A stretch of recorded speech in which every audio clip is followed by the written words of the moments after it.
नमस्कार दोस्तों, D4S news सच की ओर में आपका स्वागत है। दोस्तों, आज हम बात करेंगे कि आखिर क्यों सोने का दाम दिन प्रतिदिन इतना बढ़ रहा है कि मध्यम परिवार इस सोने के बढ़ते दाम को देखकर यदि उनके परिवार के किसी सदस्य की शादी आने वाले नवंबर, दिसंबर या फिर अप्रैल मई में है तो उनका बजट कैसे खराब कर रहा है।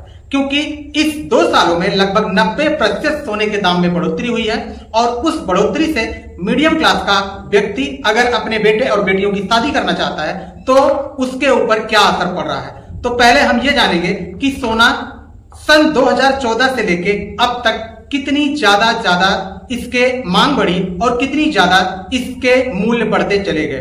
तो पहले हम शुरू करते हैं कि सन 2014 जब माननीय प्रधानमंत्री नरेंद्र मोदी सत्ता पर आसीन हुए तो उस समय सोने का भाव लगभग 28,000 से 27 के और 28,000 के बीच में था और आज सोने का वर्तमान दाम आप जानते ही होंगे लगभग 1,21,000 प्रति 10 ग्राम हो गया है।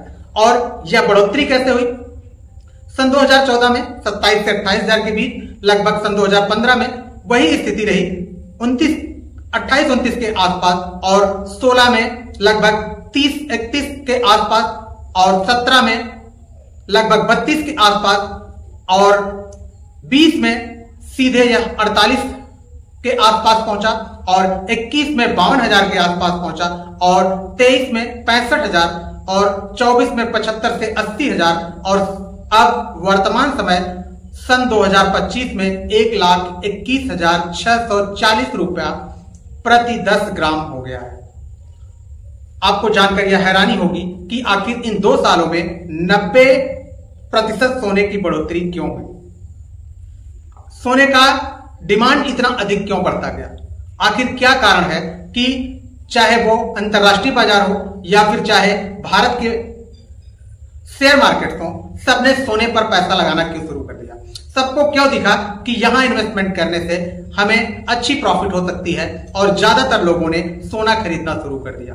एक बात इस पर भी डिपेंड करती है कि जब सोने का लेन देन डॉलर में होता है और जब कभी डॉलर थोड़ा बहुत कमजोर होता है तो उस समय अन्य स्थानों पर या इंटरनेशनल मार्केट में सोने की मांग बढ़ जाती है और ज्यादातर लोग सोने में पैसा इन्वेस्ट कर देते हैं।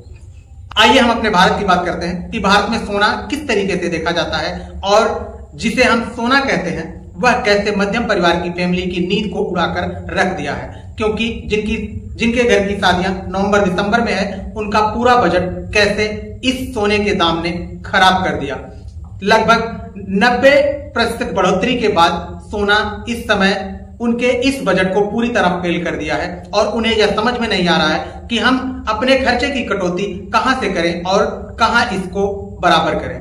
क्योंकि आप जानते हैं भारत में वैवाहिक परंपराओं में एक ऐसी मान्यता है कि चाहे वो वर पक्ष हो चाहे वो कन्या पक्ष हो, दोनों सोने में इन्वेस्टमेंट करते हैं और सोना एक ऐसा आभूषण होता है जिसका लेन देन करके लोग इस वैवाहिक कार्यक्रम को पूरा करते हैं। और भारतीय परंपरा में ऐसा माना जाता है कि जो लड़के के पक्ष के लोग होते हैं वो लड़की वालों को लगभग सोने के आभूषण भेंट करते हैं और सोने के आभूषण इतने महंगे हो गए हैं कि अब उन्हें खरीदना बड़ा मुश्किल होता है। और भारतीय परंपरा में ऐसा कहा जाता है कि 7 प्रकार के आभूषण, और अगर हम देसी में कहें 7 थान आभूषण वर पक्ष अर्थात लड़के वाले लड़की को ले जाते हैं और जिससे वहां जो है सोने और चांदी के जो आभूषण होते हैं वे भेंट के रूप में दिए जाते हैं।